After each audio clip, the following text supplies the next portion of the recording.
I've got a really fun show for you today. Author and columnist Kurt Schlichter is joining me. We're going to be discussing FredoCons. We're going to be discussing new U.S. Census information about the great blue state of California, and we're going to be discussing the Robert Mueller special investigation. Stick around.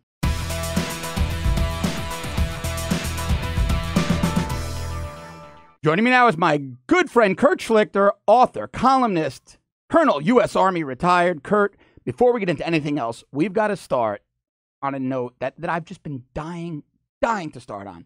You invented a phrase that might be the greatest thing I've heard in all of 2017. It refers to the Never-Trumpers, and it's FredoCons. Explain FredoCons. Well, you've seen The Godfather, of course, because you're a man. Of course. And you know that the brother Michael is the smart, vicious one, and then Sonny is the tough, vicious one. And then there's Fredo. Fredo's the weak, the soft one. And after he betrays Michael and the family, sound familiar? At the end, Michael calls him out and he says, "I'm smart, not dumb like everyone else." Well, that's where I was going to go. I'm smart and I want respect. He sounds. That's exactly where I was going to go. Because sources told me, and I know this is going to ruin your day, that on the last Weekly Standard cruise, Bill Kristol was on the Lido deck looking at a picture of you saying, "Kurt, I'm smart, I deserve respect," and calling Jay Caruso Mo Green, and everybody. No, Mo Green was a dynamic man of action. Stop insulting Mo Green. Jay Caruso is one of these guys. Come on, he has the glasses. Yeah, he's the Cat Timp of true conservatism. There's just these guys, and the thing is, they thought, if I keep sucking away at the Liberty Forum for Eagle Forum Liberty Committee, as an analyst, and I do my time at like Mediaite or Weekly Standard, I'll get respect. And then these Trump people come along and say, no, we'd rather have results rather than a bunch of time-serving hacks. Well, that's the problem, right? They love rhetoric. They love telling us why we're wrong. Another phrase you use, which I love, is conservative ink in your articles. They've somehow come to believe that they own the label conservatism, that anybody who disagrees with them is not a conservative. We're all shills. Well, John, I just was told by some 3,000 person Twitter person that reputable conservatives should dump me. And all these little blue checks with backgrounds at like Weekly Standard and, Red State and wherever, they all like favored it or liked it or whatever it is. And I'm like, who are you, Michael? And more importantly, who the hell do you think you are to dump me from anything? I mean, literally, how are you going to get me to pack my bags and go? I've been a conservative for 35 years, and frankly, I'm a little tougher than you are. How are you going to stop me from being a conservative? Well, here's the funny part, right? A lot of these guys came up with you in the movement, didn't they? With Breitbart and all, and then they went on this crazy tangent when Trump ran. Because I've been doing this for 35 years. Most of these guys are like 10 years in. That's true. I mean, those are the veterans. So I get like these 28-year-olds trying to school me on how conservatism works. And I'm like, when I was 28, I was leading soldiers. I don't need lessons from you in anything, much less conservatism. You guys have an unblemished track record of failure. You've done nothing. You've achieved nothing. We have a president right now who I didn't support during the primaries. I was a Ted Cruz. Right. But he's done more for conservatism than anyone since Ronald Reagan. That's indisputable.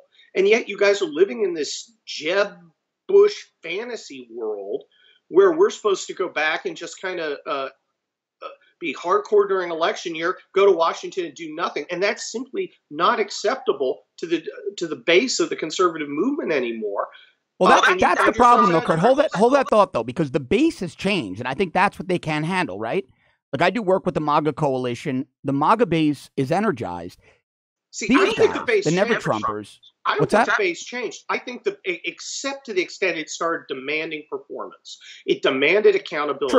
True. Here's the common denominator, John. These guys hate accountability. Let me ask you a question, but hold on. This is an important point. Why is it that all of these guys, the Jonah Goldbergs, the Jay Carusos, the Ben Howes, all of these guys who for years preached pure conservatism, repeal Obamacare, tax reform, just all of the conservative values, Second Amendment, now are so willing to pivot and turn on a dime when Trump says the same things simply because they despise him. So they're no longer principled conservatives. They're willing to throw all that out because they don't like a guy. Well, I think there's some difference among them. Ben Howell's a friend of mine. He despises Trump personally, but he doesn't despise the things that are going on, and he'll actually admit the conundrum. But this is what I don't get, right? Why does he despise a man he's never met? Well, I mean, I despise Hillary Clinton. I've never met her. Right, but Hillary Clinton's on the other side. She wants to fundamentally change America for the worse. Look, the thing I can't get, and I kind of got in a fight about this, and you were a cop. I was a soldier. You don't screw your buddy ever. Right. You never screw your buddy. You never take sides against your buddy. You can go out and you can argue with them and do all these other things, but you don't walk over to the enemy. You know, you wouldn't walk over to a criminal and go, yeah, my partner's kind of a jerk. I wouldn't walk over to the enemy trench line and go, yeah, I really hate those guys. Let me tell you where their positions are. Kurt, that was my problem with certain conservatives. When that claimed to be conservative, then we're tweeting hashtag I'm with her. Well, and then you get guys like Ben Sasse, and he goes and he buys into the libelous liberal narrative that the conservative base is racist, sexist, whatever. He buys into the enemy. He gets praise from the enemy. He keeps doing it. I can't tolerate that. I brought that up. I said, look, loyalty is important, and you can't be a blue falcon. You just can't. Well, what bothers me are the conservatives. Look, Glenn Beck is a friend of mine. Arguably, I have this media career because of Glenn. But Glenn backed Ben Sasse, and then about a week after he was elected, Ben Sasse moved right over to Mitch McConnell and cozied up, and Glenn Beck was livid. This is going back to 2014. Glenn Beck was livid. Now, all of a sudden, everything Ben Sasse did is okay because Glenn Beck doesn't like Trump. So Ben Sasse is forgiven. That's what bothers me. Trump drove these people so crazy that they abandoned all their previous positions, all their previous statements, and aligned with Hillary Clinton for all intents and purposes because they didn't like one guy. That's not pure conservatism to me. No, it isn't. Remember, there's a lot of careerism here. There's a lot of envy. There's a lot of personal feelings here. A lot of these guys thought they had earned positions of power, authority, and respect. And then these nouveau riche people come in swinging into town who don't need them and don't respect them. I mean, do you think if Donald Trump was calling Bill Kristol up saying, hey, who do I appoint as, undersecretary, deputy assistant, USDA guy for corn issues? Do you think Bill Kristol wouldn't be all over him? Hey, Bill Kristol's he's smart, Kurt. He deserves respect. Yeah, he's smart. He deserves respect. He's smart. He deserves respect. Yeah, and all I can say is don't ever take sides against the family again. Look, exactly. They go to the hence the term FredoCon. FredoCon. But now we've got to kill them off like Michael did Fredo. I mean, not literally, but their careers. I believe we need to kill off their careers like Michael did Fredo. I don't know if you're there yet. I don't know if you're as extreme as I am. No, I think that we're going to have to, first of all, I think we need to insist on a minimum standard of loyalty. You do not cavort with the enemy. You don't. Right. If you do, you're gone. And Jeff Flake did that. I think we need our own conservative code of omerta. Exactly. Look, I got a lot of grief because I said, look, loyalty is important and men don't freaking turn on their buddies. I go, oh, that's macho posturing. And I'm sitting there going, have you ever been around men? I mean, real men, not, male identifying men. Nah, they haven't, though. Listen, I've seen these guys operate at CPAC. They're kind of beta male-ish. They sort of, wallflowers. These are not alphas that go out there and own the room, So nothing they do surprises me. And the thing is, John, we identify, look, I'm a blue state lawyer. If I swung this out the window, every house is a couple $1 million. I'm not, I don't want to pretend I'm Mr. Steelworker from Pittsburgh like my ancestors. But I think I have, but that's where my affinity is. I get people who live real lives. Thankfully, I spent some time in the military, so I have a little broader experience than a lot of people I spend time around. And you were a cop out on the streets. Yeah. And different kinds of, but it's a different kind of coming up, right? You cut your teeth in a different way than you do in a newsroom. Well, exactly. Our experience doesn't consist of going to college, working at a think tank, and then being a writer. We come to being writers older. I mean, we have experience. We've done stuff. Andrew Breitbart came along, and then and then Donald Trump came along after being nice. The last time of being nice, which is the Tea Party failed, because they crushed it. So we bring in Donald Trump because he fights back, and these guys are horrified. You can't do that. It's not conservative to fight back. Well, that's the part needs to change. That's the part that shocks me the most, right? Because you take these guys who were conservatives, who were shut out of the White House press room for 8 years. They couldn't get a question if they could even get access. In comes a guy who was willing to put them in the first row, not like George W. Bush, who left Helen Thomas in the first row and let her insult and ridicule him. He was willing to put them in the first row, and they turned vicious on him before he even got there. Almost in some weird attempt to placate Hillary. I remember, Jamie Weinstein writing for the Daily Caller when he wanted to negotiate terms of surrender with Hillary Clinton. Now he's out there promoting himself as a conservative. Give me a break. Give me a break. I have no use for people like that. Look, if they live in Washington, they have a completely different mindset. And that's true. And the people for Trump want results. They're tired of not getting results, and they're tired of being disrespected, and they demand action. And action is not what you get in Washington. That's not the point. The reason they do politics is personal fulfillment, personal gain. The reason normal people do politics is because politics is broken. I got to fix it. Then I can go back to the normal things. So our currency is results and actual action. Their currency is posturing and cocktail party invitations. And cruises. I heard that Bill Kristol refuses to go on any off-ship excursion until you apologize. He's very straight. He will not parasail.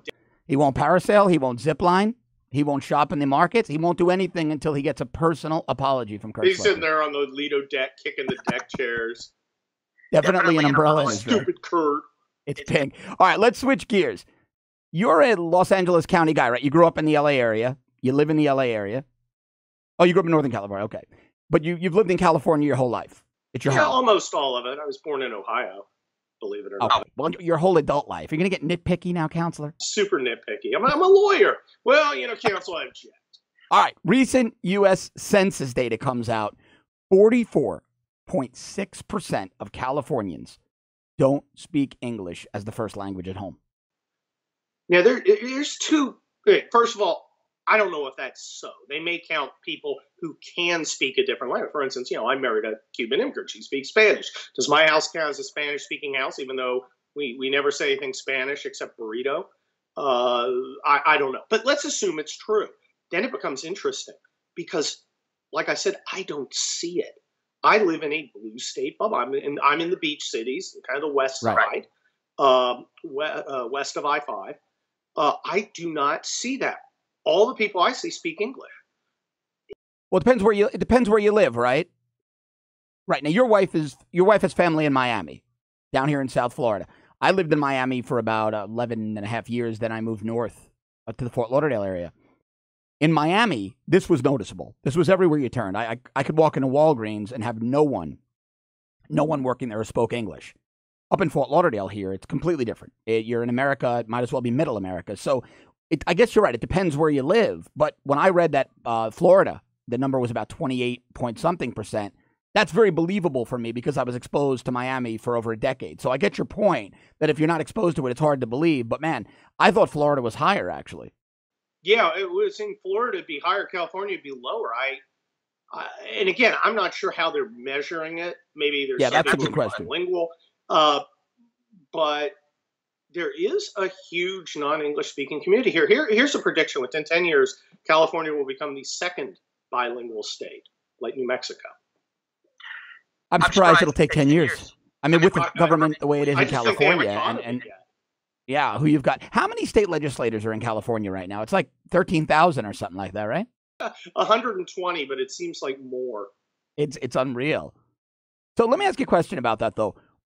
Is there any hope whatsoever that California can even get purple? Or is it blue forever and we've got to resign ourselves to just giving those electoral votes away?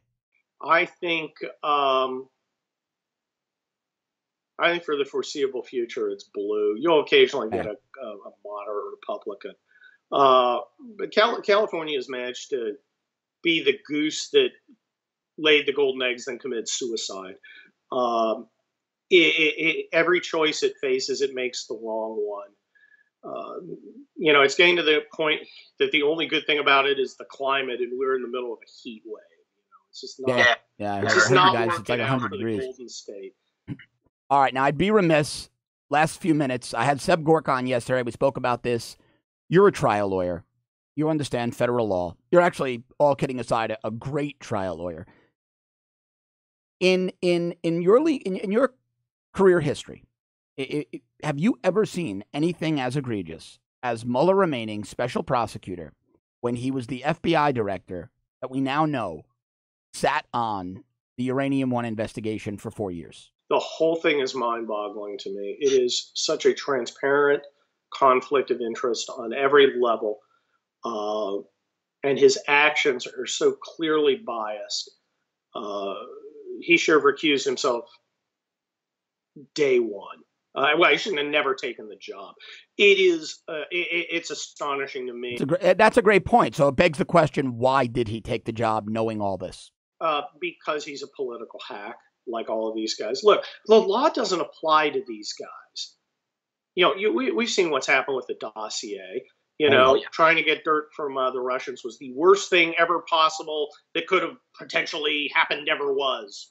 And then suddenly it's a wonderful thing and a good thing. Right. Opposition research was terrible when Don Jr. had a 5-minute meeting that yielded nothing and he walked out of. Now opposition research is the greatest thing in the world and everybody does it. Well, exactly. And I don't have any problem that she did it. I just think it's amusing that she lied to everybody, lied to her friends in the media, made them look like fools, and potentially violated some campaign finance laws. I don't care about the Oppo, right? I don't care about the Oppo. I don't care about going to foreign entities for the Oppo, right? Oppo is Oppo. I care about Hillary sitting as chair of CFI US, Committee on Foreign Investment in the U.S., when her family foundation got $145 million and signing off 20% of our uranium to the Russians. And I care about the FBI and the DOJ sitting on the investigation. Then I care about that dossier being used to obtain bogus warrants and wiretaps on Americans. The Oppo to me is irrelevant. Yeah, exactly. You are completely right. And all these things that were the worst crimes ever are suddenly A-OK because, as you and I and many others suspected, it was all about projecting what Hillary Clinton herself was actually doing.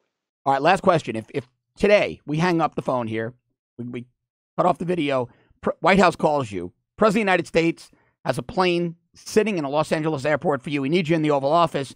He needs 3 pieces of legal advice from Kurt Schlichter on how to handle this situation. Go. Fire Mueller. Fire Sessions. Fire Wray. Could not agree more. Great place. And Kurt, as always, my friend, a pleasure. Have a great weekend. Hey, man. Thanks for having me. Anytime. Awesome. And everybody else watching, all you guys, thank you so much for watching every day. Have a great weekend. Kurt's always a great interview, and I want to keep bringing you great segments, great content, and great interviews like that. And if you like them, please subscribe to our premium service at www.therebel.media/shows. And if you're already a subscriber, thank you so much. Have a great weekend. I'll see you all on Monday.